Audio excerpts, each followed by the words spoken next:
Créée en 1905 par l'américain Winsor McCay, la bande dessinée Little Nemo s'est imposée comme l'une des plus marquantes de tous les temps, inventive et dotée d'un trait unique.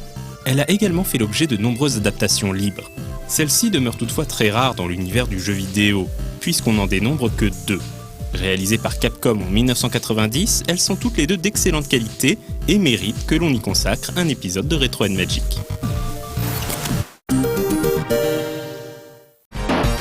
En 1989, le film d'animation Little Nemo Adventures in Slumberland sort au Japon mais ne rencontre pas le succès escompté. Malgré un accueil critique positif, le long métrage est un échec au box-office. Cela n'empêche pas Capcom, charmé par l'univers atypique de cette production américano-japonaise, de se procurer la licence auprès du studio Tokyo Movie Shinsha. Nemo voit le jour sur le système CPS de Capcom à la fin de l'année 1990.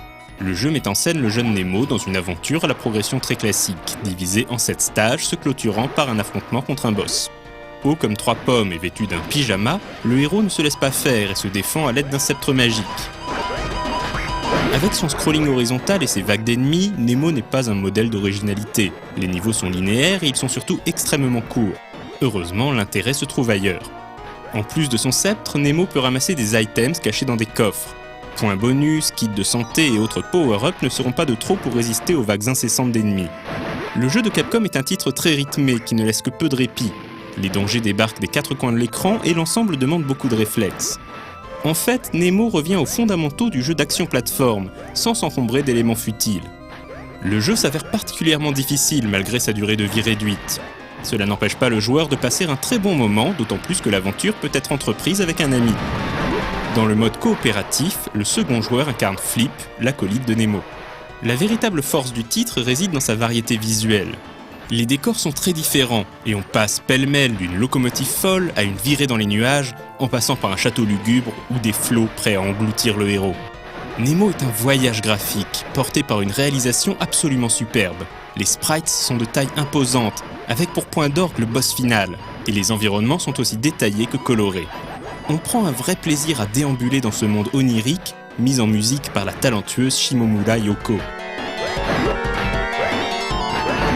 Nemo ne pêche que par le classicisme de son gameplay et des bruitages qui peuvent vite taper sur le système. Le bip continu qui se fait entendre lorsque le garçonnet manque d'énergie devient rapidement insupportable. Mais ce n'est qu'un détail tant l'ensemble de cette adaptation est réussi.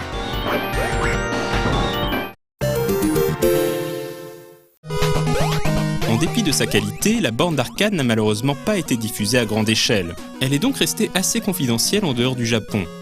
En revanche, l'autre adaptation est bien plus connue des joueurs. Il s'agit de Little Nemo The Dream Master sur NES.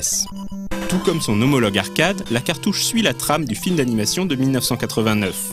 Comme chaque nuit, Nemo s'endort et bascule dans le monde des rêves, un monde rempli de mystères. Contrairement à Nemo en arcade, l'adaptation NES se révèle plus riche, avec des situations aussi drôles que variées.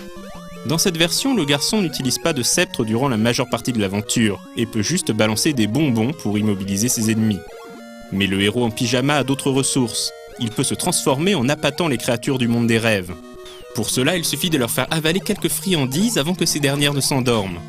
Nemo n'a plus qu'à sauter dessus pour prendre leur apparence ou s'en servir comme monture.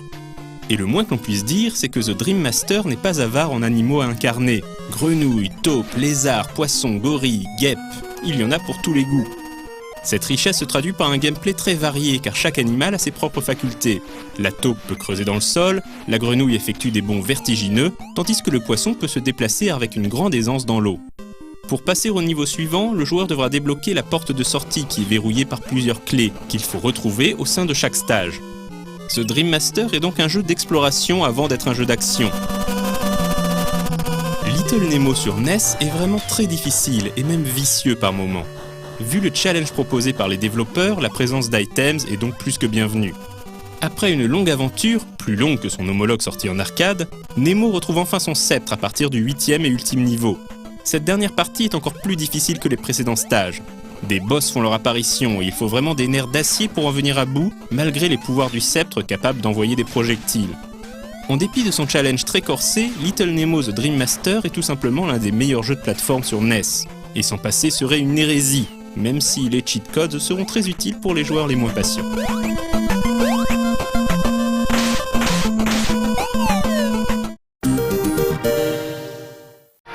Qu'il s'agisse de son aventure arcade ou de son escapade sur NES, le petit Nemo est le héros de 2 aventures hautes en couleurs, très bien réalisées et surtout très plaisantes à parcourir malgré leurs grandes difficultés. Pour une fois qu'il ne s'agit pas de jeux à licence bâclée, on croit rêver.